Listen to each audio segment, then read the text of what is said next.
Friends, আজকে তোমাদের দেখাবো ঘ্যাটকলের ডাঁটা ভাজা। নিরামিষের দিনে এরকম করে করলে তোমার আর কিছু লাগবে না খেতে, ভাতের সঙ্গে একদম পুরো ভাতই খাওয়া হয়ে যাবে। এর জন্য লাগছে ঘ্যাটকলের ডাঁটা। এই যে আমি এখানে 4 আটি ঘ্যাটকলের ডাঁটা কেটে ভালো করে ধুয়ে নিয়েছি। আর এই যে যেগুলো মোটা মোটা সেগুলো এরকমভাবে চিড়ে নিয়েছি। যেগুলো মোটা ডাঁটা যেগুলো এরকম ডাঁটা সেগুলো চেরার দরকার নেই, এরকম রাখলেই হবে। আর এগুলো চিড়ে আমি এইগুলো কেটে খোসা ছাড়িয়ে নিয়েছি। খোসাগুলো এই যে এইরকম করে খোসা ছাড়াতে হবে, এর গায়ের থেকে খোসাগুলো ছাড়িয়ে নিয়েছি। নিয়ে এবারে তোমাদের এর জন্য লাগবে লঙ্কা বাটা, মরিচ বাটা, হলুদ, লবণ আর তেল। সর্ষের তেল নিয়েছি আমি এখানে। এবারে দেখো কড়াই গরম হয়ে গেছে। কড়াইতে আমি দিয়ে দিচ্ছি জল।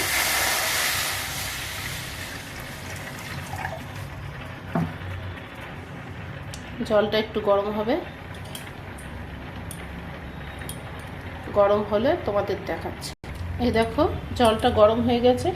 এবারে এতে আমি দিয়ে দেবো এই এতটুকু হলুদ আর লবণ, হাফ চামচ মতো লবণ দিলাম। দিয়ে এবারে এতে আমি দিয়ে দেবো এই যে কেটে রাখা ঘ্যাটকলের ডাঁটাগুলো। এগুলো দিয়ে একটু ভাপ দিয়ে নেব, পুরো সিদ্ধ করব না। সিদ্ধ করলে ভালো লাগবে না, কড়াই লেগে যাবে, ঘেটে যাবে। এগুলো একটু ভাপ দিয়ে নেব।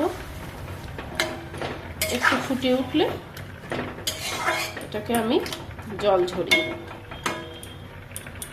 এবার এটাকে আমি ঢাকা দিয়ে দেব ফোটার জন্য। তারপরে আমি তোমাদের দেখাচ্ছি ঢাকা খুলে। এবারে আমি এটা ঢাকা খুলে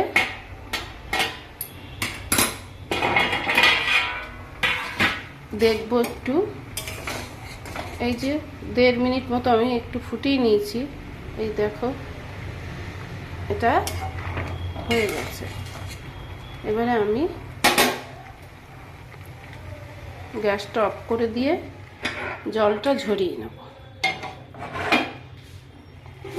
এই যে জলটা আমি ঝাঁঝরির মধ্যে ঢেলে দিলাম। এখানে জলটা ঝরে যাবে।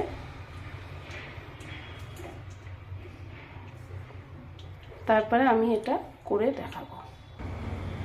এবারে আমি গ্যাসটা জ্বেলে কড়াইটা বসাবো। কড়াইটা ভালো করে গরম হবে। কড়াইটা গরম হয়ে গেছে। এবারে আমি এতে দিয়ে দেবো সর্ষের তেল। 2 পলা মতো সর্ষের তেল দিয়েছি, বড় চামচের 2 চামচ।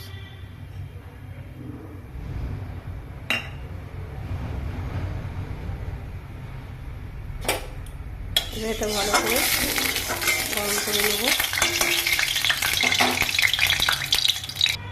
কড়াই গরম হয়ে গেছে, এটাকে ধোয়া উঠছে। এবারে আমি এই যে জল ঝরিয়ে রেখে দিয়েছিলাম ঘ্যাটকলের ডাঁটাটা, এই যে দেখো কতটা জল ফেলেছি। এই জল ঝরিয়ে রাখা ঘ্যাটকলের ডাঁটাটা আমি এতে দিই।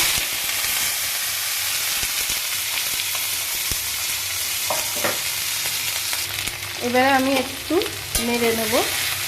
নিয়ে এতে এক এক করে সব উপকরণগুলো দেব। আমি লবণ দেখে নিয়েছি, আর একটু লাগবে। এই যে হাফ চামচ লবণ দিলাম, হাফ চামচেরও কম হলুদ দিলাম, আর এই যে 1 চামচ লঙ্কা, আর একটু লঙ্কা লাগবে, হাফ চামচ। ব্যাস, আর কিছু লাগবে না। লাস্টে আমি মরিচটা দেব। বাজারে যে ঘ্যাটকলের ডাঁটা পাওয়া যায়, পাতা ঘ্যাটকল যেগুলো পাওয়া যায় ঘ্যাটকলের গাছ, তা পাতাটা আলাদা করে নিয়ে ডাঁটা এরকমভাবে ছাড়িয়ে করতে হবে। পাতাটা আমি আরেকদিন দেখাবো। পাতাটা নিরামিষও খাওয়া যায়, আবার পেঁয়াজ রসুন দিয়ে খেলে তো ভালোই লাগে।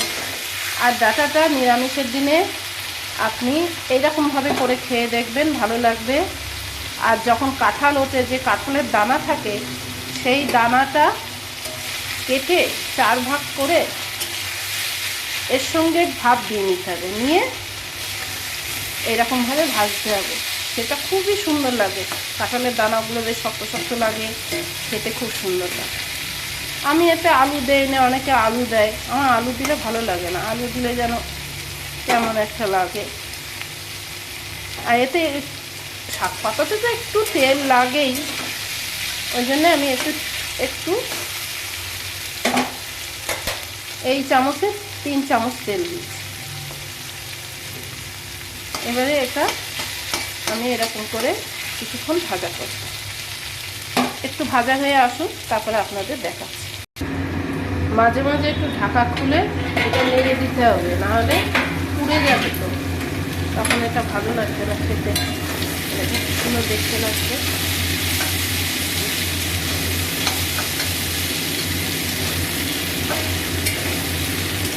এতে আর কিছু লাগে না, এই দিয়েই ভাত খাওয়া হয়ে যাবে, এত সুন্দর লাগবে।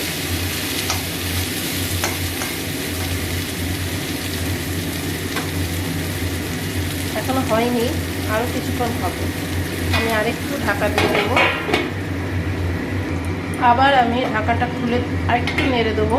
এইভাবে মাঝে মাঝে একটু নেড়ে দিতে হবে ঢাকাটা খুলে, বেশিক্ষণ লাগে না। আরেকটু হবে, হয়ে যাবে এটা।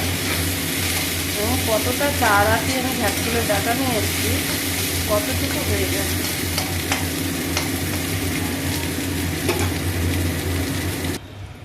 এবার প্রায় হয়ে এসছে, আমি ঢাকাটা খুলবো, খুলে আর একটু নেড়ে চেড়ে নিয়ে নামাবো।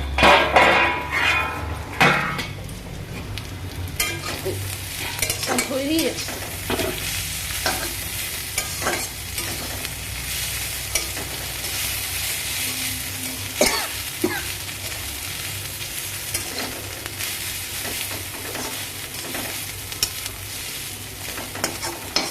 আর একটু নাড়বো, কারণ এই মোটা মোটা ডাঁটাগুলো একটু হবে, তো বেশিক্ষণ লাগবে। হয়ে গেছে। লাস্টে এতটুকু আমি মরিচের গুঁড়ো দেবো, বেশি না, কারণ মরিচের গুঁড়ো গন্ধটা আমার খুব ভালো লাগে। মরিচের গুঁড়ো না দিলেও হয়, দেওয়ার দরকার হয় না। এতে পেঁয়াজ রসুন কিছু লাগে না, ঘ্যাটকুলের ডাঁটা করতে পেঁয়াজ রসুন লাগে না, পেঁয়াজ রসুন ছাড়াই ভালো লাগে। এইরকমভাবে করে দেখবেন, খুবই ভালো লাগবে। হয়েই গেছে, এই যে। এবারে আমি গ্যাসটা অফ করে দেবো, দিয়ে এটা আমি নামিয়ে নেব।